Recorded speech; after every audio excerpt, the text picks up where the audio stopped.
నమస్తే. నా పేరు డాక్టర్ ప్రణీత్ పొలమురి. నేను కేర్ హాస్పిటల్ బంజారాహిల్స్‌లో కార్డియాలజిస్ట్‌గా పనిచేస్తున్నాను.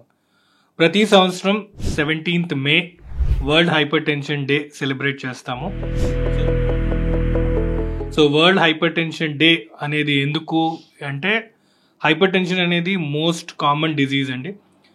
ప్రపంచం మొత్తంలో ఒక మనిషి చనిపోవడానికి గల కారణంలో కార్డియోవాస్కులర్ డిజీజెస్ అనేవి చాలా కామన్గా చూస్తూ ఉంటాం.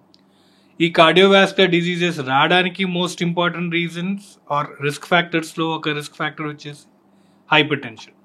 హైపర్ టెన్షన్ అంటే బ్లడ్ ప్రెషర్ అవసరానికి మించి ఎక్కువగా ఉండడం. ఈ హైపర్ టెన్షన్ బట్టి కంట్రోల్లో లేనప్పుడు రక్తనాళాల మీద దాన్ని ఒత్తిడి పడి ఈ కార్డియోవాస్కులర్ డిజీజెస్ రావడము, హార్ట్ అటాక్, స్ట్రోక్ లాంటివి వచ్చి మనిషి చనిపోయే అవకాశం ఉంది.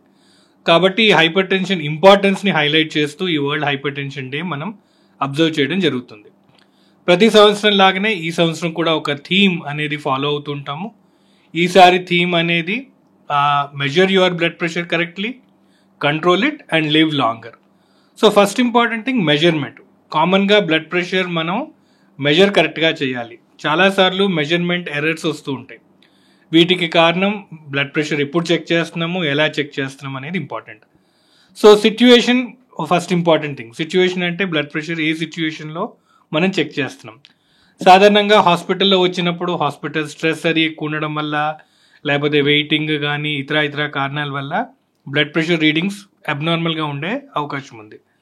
ఇంట్లో చెక్ చేస్తున్నప్పుడు అదర్వైజ్ కంఫర్టబుల్గా ఉంటాం కాబట్టి ఇంట్లో చెక్ చేస్తున్న రీడింగ్స్ కొంచెం అక్యురేట్గా ఉంటాయి. కాబట్టి ఇంట్లో చెక్ చేసే బీపీస్ మోర్ రిలయబుల్ అండ్ హాస్పిటల్లో లేదా క్లినిక్లో చెక్ చేసే బీపీ కొంచెం ఎక్కువగా ఉండొచ్చు. సో అలా ఉంటే ఇంట్లో చెక్ చేసి ఫస్ట్ బీపీని కన్ఫర్మ్ చేయడం. సెకండ్ మెజర్మెంట్ ఇష్యూ వచ్చేసి బీపీ మెషిన్ తోటి ప్రాబ్లం.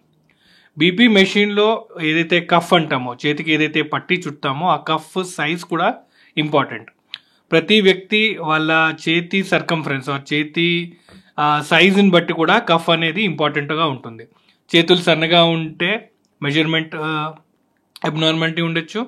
అలాగే కొంతమందిలో చేతులు లావుగా ఉన్నప్పుడు అదే పట్టి సరిగ్గా చుట్టుకోకపోవచ్చు కాబట్టి మెజర్మెంట్ రాంగ్ రావచ్చు. సో బీపీ చెక్ చేసే ముందు మన చేతి సైజుని బట్టి కూడా ఆ కఫ్ని మనం కరెక్ట్గా చూస్ చేసుకోవడం ద్వారా కూడా బీపీ మెజర్మెంట్ అనేది కరెక్ట్గా వస్తుంది. థర్డ్ రీడింగ్ వచ్చేసి థర్డ్ ప్రాబ్లం బీపీ మెజర్మెంట్ ఇష్యూస్లో వచ్చేది ఎన్నిసార్లు బీపీ చెక్ చేస్తున్నాము అనేది కూడా ఇంపార్టెంట్. యూజువల్గా ఒక రీడింగ్ మనం మెజర్ చెక్ చేసి అది అబ్నార్మల్గా ఉంటే బీపీ ఉంది అని చెప్పడానికి లేదు. సో ఎప్పుడైనా ఒక అబ్నార్మల్ రీడింగ్ ఉన్నప్పుడు మల్టిపుల్ రీడింగ్స్ చూడాలి, దాన్ని కన్ఫర్మ్ చేయాలి. సో బీపీ పెరగడానికి అనేక కారణాలు ఉంటాయి. లైక్ ఏదైనా ఇబ్బంది ఉన్నా, నొప్పి ఉన్నా, జ్వరం ఉన్నా, లేదా ఇంకేదైనా ఇష్యూ ఉన్నా బీపీ కొంచెం ఎక్కువగా ఉండే అవకాశం ఉంది. సో ఆ ప్రాబ్లం మనం రెక్టిఫై చేసిన తర్వాత లేదా ఆ సిచ్యువేషన్ కరెక్ట్ అయిపోయిన తర్వాత బీపీ చూస్తే మళ్ళీ బీపీ నార్మల్గానే ఉంటుంది. ఏ సందర్భంలో బీపీ చెక్ చేస్తున్నా కూడా ఎక్కువగానే ఉంది, ఆఫీస్లోనూ ఇంట్లోనూ చెక్ చేసినా బీపీ ఎక్కువగానే ఉంది, మల్టిపుల్ రీడింగ్స్ చెక్ చేసినా తరచూ ఎక్కువగానే ఉంది. అలా ఎప్పుడు చూసినా మేబీ సుమారుగా ఒక నెల రోజుల పాటు మనం చూసాము తరచూ బీపీ నంబర్స్ ఎక్కువగానే ఉందంటే అప్పుడు హైపర్ టెన్షన్ ఉందని నిర్ధారిస్తాం. సో ఫస్ట్ పాయింట్ ఈ థీమ్లో measure your blood pressure correctly అనే దాని మీద మనం ఫోకస్ చేయాల్సిన అవసరం ఉంది. ఒకసారి బీపీ మెజర్మెంట్ మనం కరెక్ట్గా చేసాము, కరెక్ట్గా మనము వెరిఫై చేసిన తర్వాత ఆ బీపీ ఎక్కువగానే ఉందని చూసినప్పుడు హైపర్ టెన్షన్ ఉందని డిజీజ్ కన్ఫర్మ్ అవుతుంది. ఒకసారి హైపర్ టెన్షన్ డిజీజ్ డయాగ్నోజ్ అయిన తర్వాత నెక్స్ట్ స్టెప్ వచ్చేసి కంట్రోల్ చేయడం. కంట్రోల్ చేయడం అంటే మందులు ఒకటే కాదు. సో కంట్రోల్ అన్నప్పుడు వేరే మార్పులు ఉంటాయి. First important thing life style changes అంటాం. లైఫ్ స్టైల్ చేంజెస్ అంటే మనం తినే ఆహారం కానీ మనం చేసే ఫిజికల్ యాక్టివిటీ కానీ ఇంపార్టెంట్. సో తినే పదార్థాల్లో సాల్ట్ కంటెంట్ ఎక్కువగా ఉంది, నిలువ పచ్చళ్ళు లేదా పాపడ్లు, చట్నీ లాంటివి ఎక్కువ తీసుకోవడం వల్ల బీపీ పెరిగే అవకాశం ఉంది. సిమిలర్లీ ఒకవేళ వెయిట్ ఎక్కువగా ఉంటే వాళ్ళలో కూడా బీపీ ఎక్కువగా ఉండే అవకాశం ఉంది. ఫిజికల్ యాక్టివిటీ సరిగా లేకపోతే కూడా బీపీ పెరిగే అవకాశం ఉంది. సో ఈ మార్పులు చేర్పులు, జీవనశైలిలో ఉన్న మార్పులు చేయడం ద్వారా బీపీ సాధారణంగా తగ్గే అవకాశం ఉంది. ఇవన్నీ చేసాము లేదా చేయలేని పరిస్థితి, చేసినా కరెక్ట్గా మన బీపీ కంట్రోల్ అవ్వట్లేదు, అప్పుడు మందుల జోలికి వస్తాము. అప్పుడే మందులు ప్రిస్క్రైబ్ చేస్తాం. మందుల్లో కూడా కామన్గా 1-2 తోటి స్టార్ట్ చేస్తాము. స్లోగా మనిషి అవసరాన్ని బట్టి ఇవి జీవనశైలి మార్పులతోటి కంట్రోల్లోకి వచ్చేస్తే నెమ్మదిగా బీపీ తగ్గించే మందుల డోస్ తగ్గిస్తాం. సాధారణంగా చేసే తప్పులు బీపీ మందులు ఒకసారి వాడి బీపీ కంట్రోల్ అయిన తర్వాత నార్మల్ అయిపోయింది అని మానేస్తారు. అది తప్పు. సో బీపీ ఎందుకు తగ్గింది, ఎలా తగ్గింది అనే దాని మీద దృష్టి పెట్టాలి. ఒకవేళ మందులు వాడడం ద్వారానే ఒకవేళ బీపీ తగ్గితే ఆ మందులు వాడాల్సిన అవసరం ఉంది. మళ్ళీ ఆ మందులు మానేస్తే బీపీ మళ్ళీ పెరుగుతుంది. కాబట్టి బీపీ ఒకసారి వచ్చిందా లేదా అనేది ముందు నిర్ధారణ అయిన తర్వాత మందులు తీసుకుంటేనే తగ్గుతుంది అనే డెసిషన్కి వచ్చాకే మందులు స్టార్ట్ చేయడం జరుగుతుంది.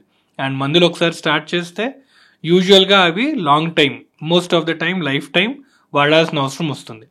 డోసేజ్ అలాగే ఉండకపోవచ్చు, డోసేజ్ మేబీ అవసరాన్ని బట్టి ఎక్కువ తక్కువ అవుతుంది. But most of the time మందులు తీసుకుని బీపీని కంట్రోల్లో పెట్టుకోవాలి. బీపీ కంట్రోల్లో పెట్టుకోలేనప్పుడే అనర్థాలు అవుతూ ఉంటాయి. కాబట్టి బీపీని కంట్రోల్లో పెట్టుకోవడం ద్వారా లివ్ లాంగర్, అంటే ఎక్కువ రోజులు ఇబ్బంది లేకుండా, ఉట్టి లైఫ్ టైం ఇంక్రీజ్ అవ్వడం కాకుండా ఈ heart attack, stroke, heart failure, kidney problem, eye problem ఇలాంటి అవయవాల మీద ఏమీ ఒత్తిడి లేకుండా ఫ్రీగా హ్యాపీగా ఏ ఇబ్బంది లేకుండా హాస్పిటల్లో దూరంగా మన లైఫ్ మనం లీడ్ చేయడం అనేది ఇంపార్టెంట్. సో ఇది ఈ థీమ్కి సంబంధించిన ఇంపార్టెన్స్, అలాగే ఈ రోజుకున్న ఇంపార్టెన్స్. సో ఈ వరల్డ్ హైపర్ టెన్షన్ డే సందర్భంగా అందరితో చేసే విజ్ఞప్తి, బ్లడ్ ప్రెషర్ కోసం సిమ్టమ్స్ ఏమి ఉండవు కాబట్టి బీపీ ఉందా లేదా చెక్ చేసుకోవడం, ఒకవేళ చెక్ చేసుకుంటే దాన్ని కంట్రోల్లో పెట్టుకోవడం, అండ్ అలాగే ఏమీ ఇబ్బంది, హెల్త్ ఇష్యూస్ లేకుండా లైఫ్ని లీడ్ చేయడం అనేది ఈ world hypertension day importance. So అందరికీ wishing a happy world hypertension day. And health is a responsibility. So అందరూ ఆ రెస్పాన్సిబిలిటీ యాక్సెప్ట్ చేసి హెల్తీగా ఉండాలనేది కోరుకుంటున్నాం. Thank you.